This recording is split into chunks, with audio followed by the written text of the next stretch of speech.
सर्वप्रथमे मु प्रभु को धन्यवाद दिए एवं आपण समस्त को मोर प्रभु जीशुख्रीष्ट पवित्र नाम रे आंतरिक नमस्कार एवं प्रेज लॉर्ड ज्ञापन करे। प्रभु नाम प्रशंसा हो। प्रभु पुनर्बार तांको वाक्य को ध्यान करने तांको पवित्र शास्त्र रु किसी विषय शिखिबा से पुनर्बार आमान को यही सुजोग देइछंती। आज आमे जो प्रसंग उपरे कथबार्ता हेबा से प्रसंगटी है जीवन कौन अटे ओ बाइबल रे केते प्रकार जीवन संबंध रे लिखा जाए। जीवन कौन अटे ओ बाइबल रे केते प्रकार जीवन संबंध रे लिपिबद्ध करा जाए। एही प्रसंग उपरे आमे अल्प समय कथबार्ता हेबा। प्रिय प्रभुंको लोक माने मु आपण मानकु कहिबा पाई चाहे मनुष्य पाखरे आज सबू करिबा पाई समय अछि, किंतु निज जीवन संबंध रे चिंता करिबा पाई ता पाखरे समय नहीं। निजर एजुकेशन संबंध रे चिंता करिबाकू समय ता पाखरे अछि। निज राजनीति क्षेत्र रे चिंता करिबा पाई ता पाखरे समय अछि। निजर व्यवसाय को से किपरि बढ़ेइबो एही संबंध से चिंता करिया पाई ता पाखरे समय अछि। निज परिवार को किपरि प्रतिपोषण करिबो एही सब विषय चिंता करिबा को ता पाखरे समय अछि, किंतु निज जीवन संबंध रे चिंता करिया पाई ता पाखरे समय नै। कारण से भाबुची कोन ना एही दुनिया एही जो जागतिक जीवन सबुदिनर अटे। आमे जो घर बांधिछु, आमे जो गाड़ी किणीछु, आमे जो सुना किणीछु, आमे जो जमी किणीछु, प्रिय माने एहा आमानकर सबु दिनर जीवन निमंते नुहे, एहा एही जगत निमंते अटे, एहा एही शारीरिक निमंते अटे। किंतु मु आपण मानकु उत्साह करिबाकू चाहे जीशु ख्रीष्ट एही जागतिक जीवन देवा पाई सेमानकु आसी नाहंती। बाइबल कहे जदि आपण मानक पाखरे बाइबल अछि ताहले मो सहित आपण माने एक वाक्य बाहर करंतु। आमे मिलित भावरे परमेश्वरक वाक्य रु पाठ करू करू आमे मिलित भावरे परमेश्वरक वाक्य को अध्ययन करिबा। मो सहित आपण माने बाहर करंतु योहन लिखित सुसमाचार 10 अध्याय 10 पदरे जीशुख्रीष्ट स्वयं से गोटे कथा कहउचंती, चोर केवल चोरी बध और विनाश करिबा निमंते आसे, से माने जेपरि जीवन पांती और प्रचुर भावरे पांती एति निमंते मु आसी अछि। प्रभुंक नामर स्तुति हो। प्रभु जीशुख्रीष्ट आमानकु केवल जीवन देवा को आसिले ताहा नुहे मोर प्रिय माने, आम मानकु प्रचुर जीवन देवा निमंते से आसिले। सेतिपाई आज समय प्रभु आमानकु देइछंती। आमे केउ जीवन नहीं आमे माने जीवन यापन करूछु। आम मानकर जीवनर रहस्य कौन परमेश्वर आज आमको ध्यान करिबा पाई समय देइछंती। मु प्रभु को धन्यवाद दिए। आपण माने जानिथिबे जे आम भारत देशर प्रथम प्रधानमंत्री जे कि पंडित जवाहरलाल नेहरू तांकर शासन काल रे से दिने अमेरिका को गले। अमेरिका रे से जते बेले गले आउ पृथ्वीर प्रसिद्ध वैज्ञानिक आइनस्टाइन को सहित साक्षात करिबा पाई से इच्छा कले। आउ जते बेले तांकू वैज्ञानिक आइनस्टाइन को सहित साक्षात करिबा निमंते सुजोग दिया गला, सेही समय रे वैज्ञानिक आइनस्टाइन को साक्षात करी से राजनीति संबंध रे भ्रमण संबंध रे से कथबार्ता कले एवं आइनस्टाइन को से गोटे प्रश्न पचारिले, श्रीमान आइनस्टाइन मु आपनकु एही प्रश्न पचारिबा पाई साक्षात करिबाकू एकांत बांचा कली जे आपण निज जीवनर अर्थ पाइछंती कि ବୈଜ୍ଞାନିକ ଆଇନଷ୍ଟାଇନ ମସ୍ତକ ଅବନତ କରି ଜବାହରଲାଲ ନେହେରୁଙ୍କୁ ଉତ୍ତର ଦେଲେ, ନାହିଁ, ମୁଁ ଜୀବନର ମାନ୍ୟତା ପାଇନାହିଁ।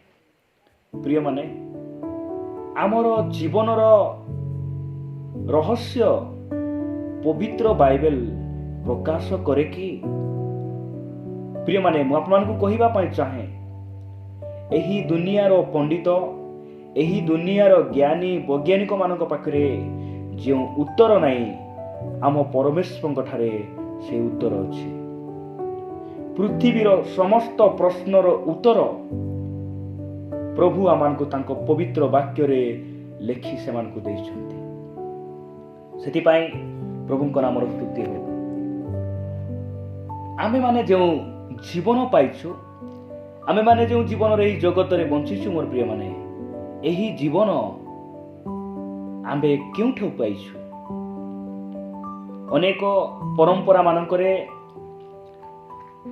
ଅନେକ ଲୋକମାନଙ୍କ ମୁଖରେ ଆମେ ଶୁଣିବାକୁ ପାଉ ଯେ ମୋର ମା ବାପା ମୋତେ ଜୀବନ ଦେଇଛନ୍ତି। ତ ଆଜି ମୁଁ କହିବା ପାଇଁ ଚାହେଁ, ଯଦି ମା ବାପା ଆମକୁ ଜୀବନ ଦେଇଛନ୍ତି, ତାହେଲେ ଆମ ମା ବାପାକୁ କିଏ ଜୀବନ ଦେଲେ? ଆମେ ଯଦି ଆଜି କହୁଛୁ ମୋର ବାପା ମୋତେ ଜୀବନ ଦେଲେ, କିନ୍ତୁ ବାପାଙ୍କୁ କିଏ ଜୀବନ ଦେଲେ? ବାପାକୁ ଯଦି ଜେଜେବାପା ଜୀବନ ଦେଲେ, ଜେଜେବାପାକୁ କିଏ ଜୀବନ ଦେଲେ? ଯଦି ଏହି ପ୍ରକାର ଧରି ଆପଣମାନେ ଆଉ ମୁଁ ବସିଛୁ, ମୋର ପ୍ରିୟମାନେ, ଆମେ ଜୀବନର ମାନ୍ୟତାକୁ ବୁଝିନା। ତ ଏହି ଜୀବନ ଆମେ କେଉଁଠୁ ପାଇଛୁ? ଆମେ ଯଦି ଆଦି ପୁସ୍ତକ 2:7 ପଢୁ ଯେ ସ୍ୱୟଂ ପରମେଶ୍ୱର ସେ ମାଟିର ଧୂଳି ଦ୍ୱାରା ଏକ ମନୁଷ୍ୟ ନିର୍ମାଣ କରି ତାର ନାସିକା ରନ୍ଧ୍ରରେ ଫୁଙ୍କ ଦେଇ ସେ ପ୍ରାଣବାୟୁ ପ୍ରବେଶ କରାଇଲେ, ଯଦ୍ୱାରା କି ମନୁଷ୍ୟ ଜୀବିତ ପ୍ରାଣୀ।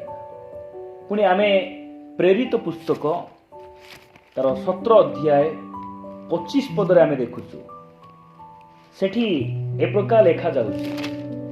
ମୁଁ ପାଠ କରିବା ପାଇଁ ଚାହେଁ। 17 ତାର 25 ଏ ପ୍ରକାର ଲେଖାଯାଉଛି, କିଓ ବା ତାହାଙ୍କର କୌଣସି ଅଭାବ ଥିବାରୁ ମନୁଷ୍ୟ ହସ୍ତ ଦ୍ୱାରା ସେବିତ ହୁଅନ୍ତି ନାହିଁ, ଯେଣୁ ସେ ସ୍ୱୟଂ ସମସ୍ତଙ୍କୁ ଜୀବନ, ନିଶ୍ୱାସ ଓ ସମସ୍ତ ପଦାର୍ଥ ଦାନ କରନ୍ତି। ପ୍ରିୟମାନେ, ସମସ୍ତଙ୍କୁ ଜୀବନ ଦେଇଥିବା ଜଣେ ପରମେଶ୍ୱର ଅଛନ୍ତି, କାରଣ ସେ ଜୀବିତ ପରମେଶ୍ୱର ଅଟନ୍ତି। ମୁଁ ପ୍ରଭୁଙ୍କୁ ଧନ୍ୟବାଦ ଦିଏ, ଆଜି ଆମେ ଜୀବନ ସମ୍ବନ୍ଧରେ ଆଲୋଚନା କରିବା ପାଇଁ ପରମେଶ୍ୱର ଆମମାନଙ୍କୁ ଏହି ସମୟ ଦେଇଛନ୍ତି। ତ ଜୀବନର ରହସ୍ୟ ସମ୍ବନ୍ଧରେ ଆମେ ଆଲୋଚନା କରିବା ଯେ ଜୀବନ କ'ଣ ଅଟେ। ଆମେ ଯାକୁବ ପୁସ୍ତକ 4 ଯଦି ଆମେ ଯିବା, ସେଠାରେ ଯାକୁବ ସ୍ପଷ୍ଟ ଭାବରେ ସେ ଲେଖୁଛନ୍ତି ନା କ'ଣ? ଆମେ 4 ତାର 13 ଆଉ 14 ଆମେ ପାଠ କରିବା। ଯାକୁବ 4:13 ଆଉ 14। ଏବେ ଦେଖ, ଯେଉଁମାନେ କହୁଅଛ ଆଜି କିମ୍ବା କାଲି ଆମ୍ଭେମାନେ ଅମୁକ ସହରକୁ ଯିବୁ ଓ ସେଠାରେ 1 ବର୍ଷ ପର୍ଯ୍ୟନ୍ତ ରହି ବାଣିଜ୍ୟ ବ୍ୟବସାୟ କରି ଲାଭ କରିବୁ। 14 କହେ, କିନ୍ତୁ କାଲି କ'ଣ ଘଟିବ ତାହା ତ ତୁମ୍ଭେମାନେ ଜାଣ ନାହିଁ। ତୁମ୍ଭମାନଙ୍କର ଜୀବନ କ'ଣ? କ୍ଷଣକେ ଦୃଶ୍ୟ ହୋଇ ଅଦୃଶ୍ୟ ହୁଏ ଯେଉଁ ବାଷ୍ପ, ତୁମ୍ଭେମାନେ ତ ତାହା ସଦୃଶ। ପ୍ରିୟମାନେ, ଆମେ ଦେଖୁଛୁ ଯେ ମନୁଷ୍ୟ ଜୀବନ ଗୋଟେ ବାଷ୍ପ ସଦୃଶ ଅଟେ। ପାଣିକୁ ଆମେ ଯେତେବେଳେ ଗରମ କରୁ, ପାଣିକୁ ଆମେ ପିଇଥାଉ, କିନ୍ତୁ ବାଷ୍ପକୁ ନୁହେଁ। ବାଷ୍ପ କିଛି ସେକେଣ୍ଡ ପାଇଁ ଦୃଶ୍ୟ ଅଟେ, କିନ୍ତୁ ବାଷ୍ପ ଉପରକୁ ଗଲା ପରେ ଅଦୃଶ୍ୟ ହୋଇଯାଏ। ସେଥିପାଇଁ ଆମେ ଆସନ୍ତାକାଲି ଆମ ଜୀବନରେ କ'ଣ ଘଟିବ ଆମେ ଜାଣିନାହୁଁ।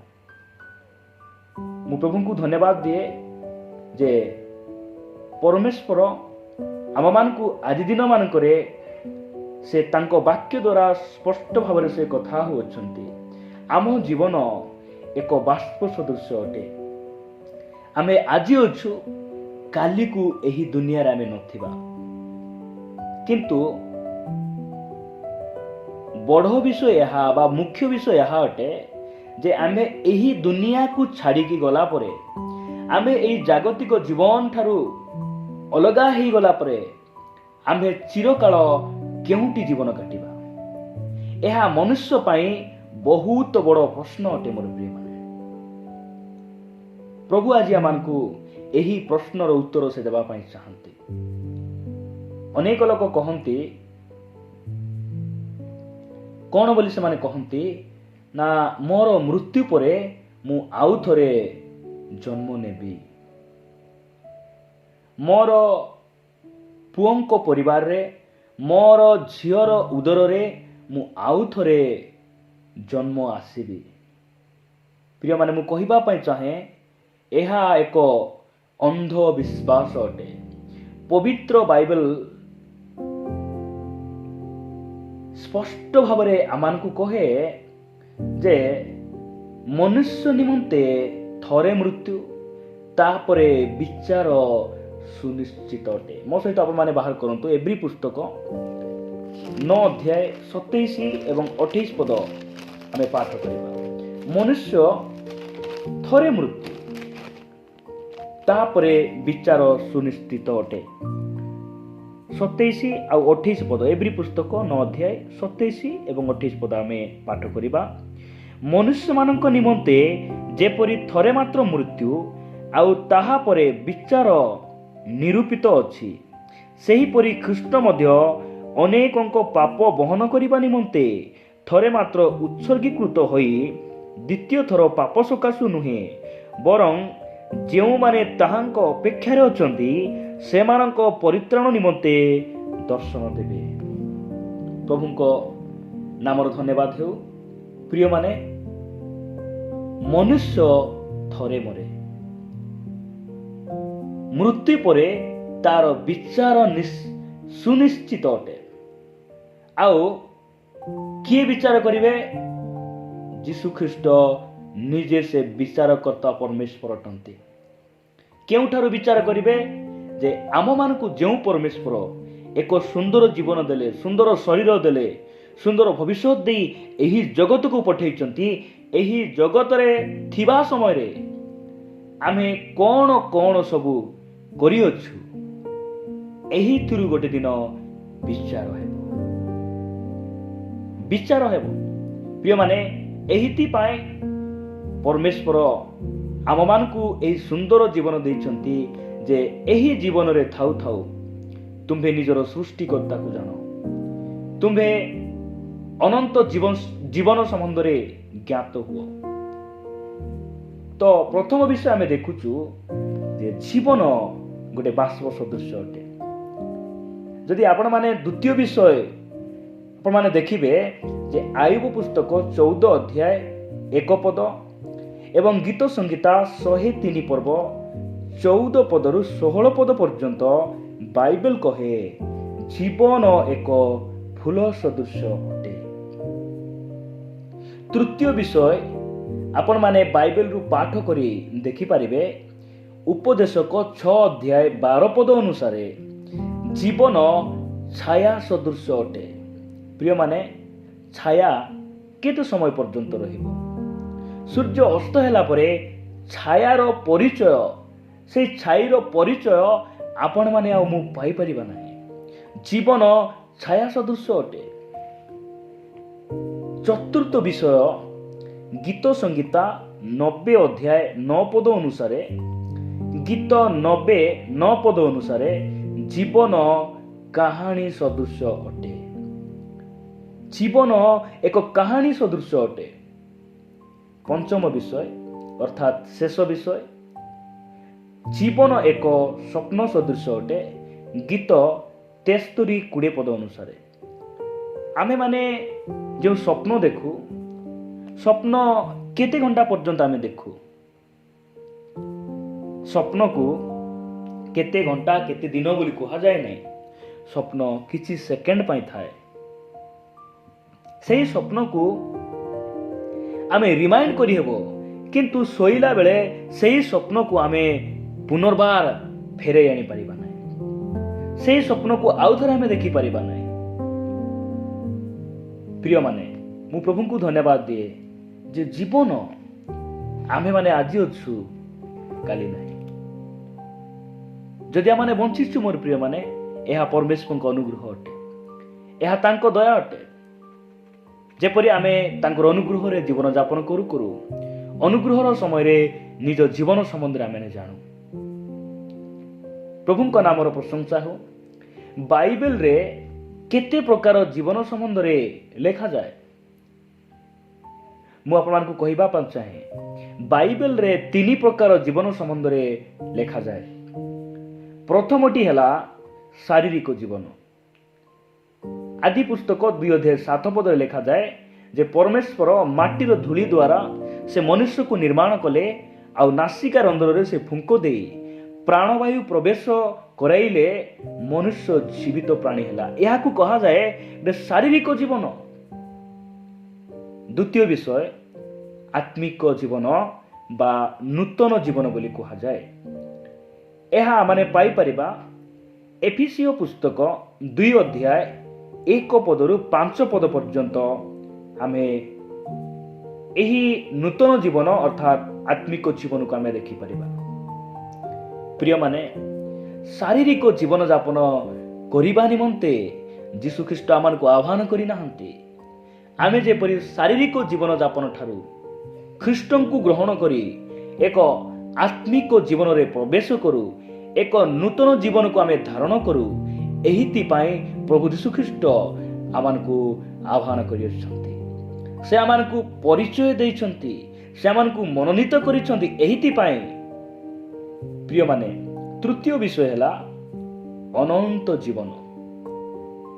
अनंत जीवन बोली कहले तार अर्थ कौन हो पारे? आपण माने मु भलरे जानू जे अनंत जीवनर शेष नाही। से जीवनर केबे मध्य शेष नाही। किंतु मु कहिबा पाई चाहे अनंत जीवनर आरंभ मध्य नाही। एही जीवन स्वर्गर दूतमानक पाखरे मध्य नाही। एही जीवन केवल पितांक ठारे अछि। एही जीवन केवल यीशु ख्रीष्ट ही दे पारिबे। आजिर प्रसंगर मुख्य उद्देश्य हैला जे आम्भे माने जेपरि अनंत जीवन को पाऊ एवं आमे माने जेपरि प्रचुर जीवन पाऊ, एहिति पाई प्रभु यीशु ख्रीष्ट एही जगत मध्यरु आपण मानक मते से मनोनीत करिसंती।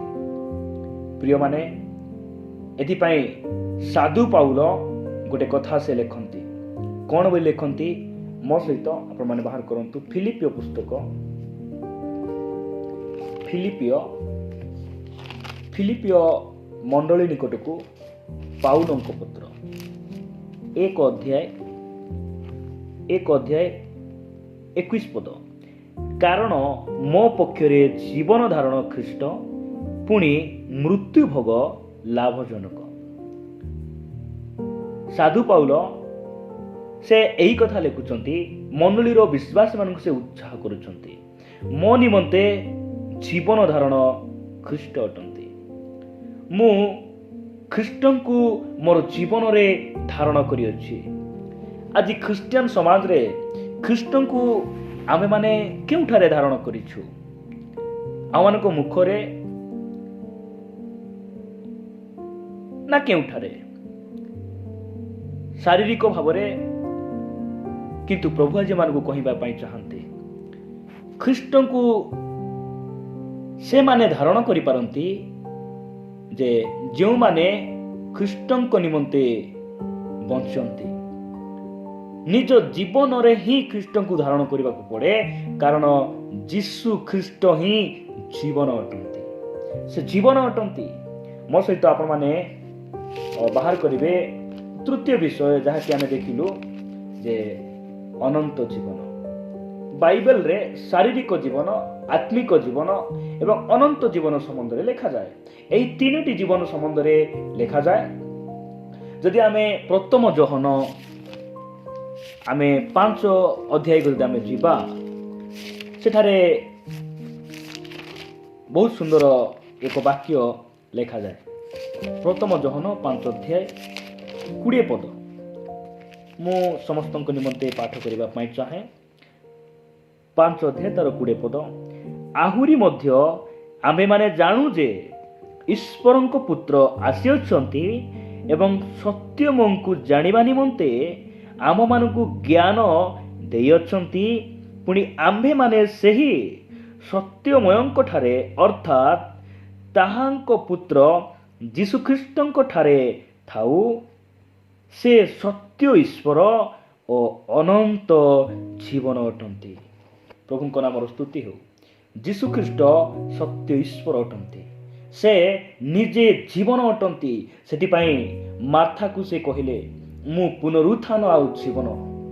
ଯେ ମୋଠାରେ ବିଶ୍ୱାସ କରେ ଯଦ୍ୟପି ସେ ମରେ ତଥାପି ସେ ବଞ୍ଚିବ। ପ୍ରିୟମାନେ, ଏହି ଜଗତରେ ଆମେ ଜୀବନଯାପନ କରୁ କରୁ ଆମେ ଯଦି ଖ୍ରୀଷ୍ଟଙ୍କୁ ବିଶ୍ୱାସ କରିଅଛୁ, ଖ୍ରୀଷ୍ଟଙ୍କୁ ନିଜ ହୃଦୟରେ ଆମେ ଧାରଣ କରିଅଛୁ, ମୁଁ କହିବା ପାଇଁ ଚାହେଁ, ଆପଣମାନଙ୍କୁ ଉତ୍ସାହ କରିବାକୁ ଚାହେଁ, ଯୀଶୁଖ୍ରୀଷ୍ଟ ମେଘମାଳାରେ ଆଗମନ କରିବା ସମୟରେ ଆମେ ଯେଉଁ କବରରେ ଶୋଇଥିବୁ ମୋର ପ୍ରିୟମାନେ, ଆମ କବର ଫାଟିଯିବ। ଆମେ ଖ୍ରୀଷ୍ଟଙ୍କ ସହିତ ସାକ୍ଷାତ କରିବା ପାଇଁ ଆମେ ମେଘମାଳାକୁ ଆମେ ନୀତ ହେବା।